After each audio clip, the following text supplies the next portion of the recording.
Bonjour, aujourd'hui dans Explorons le patrimoine littéraire, le Grand Cercle vous présente Le Petit Prince d'Antoine de Saint-Exupéry.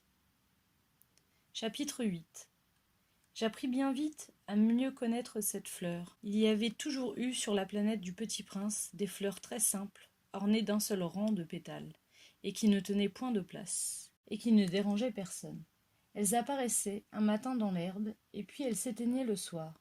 Mais celle-là avait germé un jour, d'une graine apportée d'on ne sait où, et le Petit Prince avait surveillé de très près cette brindille, qui ne ressemblait pas aux autres brindilles. Ça pouvait être un nouveau genre de baobab, mais l'arbuste cessa vite de croître, et commença de préparer une fleur.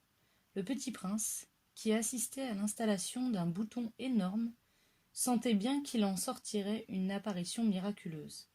Mais la fleur n'en finissait pas de se préparer à être belle, à l'abri de sa chambre verte.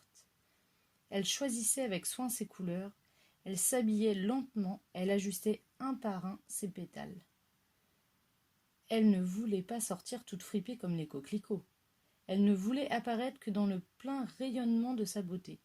Et oui, elle était très coquette. Sa toilette mystérieuse avait donc duré des jours, et puis voici qu'un matin, justement à l'heure du lever du soleil, elle s'était montrée. Et elle, qui avait travaillé avec tant de précision, dit en bâillant: « Oh, je me réveille à peine. Je vous demande pardon, je suis encore toute décoiffée. » Le Petit Prince, alors, ne put contenir son admiration. « Que vous êtes belle, n'est-ce pas ?» répondit doucement la fleur.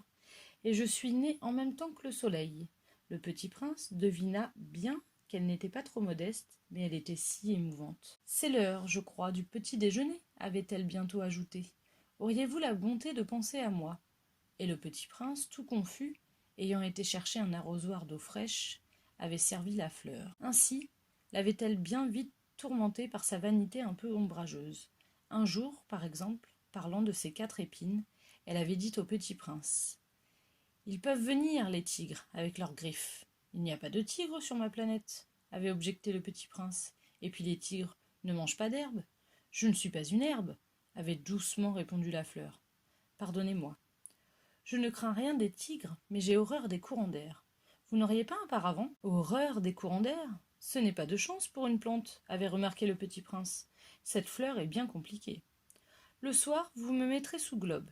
Il fait très froid chez vous. C'est mal installé, là d'où je viens, mais elle s'était interrompue, elle était venue sous forme de graine, elle n'avait rien pu connaître des autres mondes. Humiliée de s'être laissée surprendre à préparer un mensonge aussi naïf, elle avait toussé 2 ou 3 fois pour mettre le Petit Prince dans son tort. Ce paravent, j'allais le chercher, mais vous me parliez. Alors elle avait forcé sa toux pour lui infliger quand même des remords. Ainsi, le Petit Prince, malgré la bonne volonté de son amour, avait vite douté d'elle. Il avait pris au sérieux des mots sans importance et était devenu très malheureux. « J'aurais dû ne pas l'écouter, » me confia-t-il un jour. « Il ne faut jamais écouter les fleurs. Il faut les regarder et les respirer. La mienne embaumait ma planète, mais je ne savais pas m'en réjouir. Cette histoire de griffes, qui m'avait tellement agacée, eût dû m'attendrir. » Il me confia encore. Je n'ai alors rien su comprendre. J'aurais dû la juger sur les actes et non sur les mots. Elle m'embaumait et m'éclairait. Je n'aurais jamais dû m'enfuir. J'aurais dû deviner sa tendresse derrière ses pauvres ruses.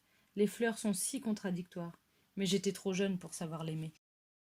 Pour découvrir la suite, rendez-vous dans votre librairie Le Grand Cercle à Éragny-sur-Oise.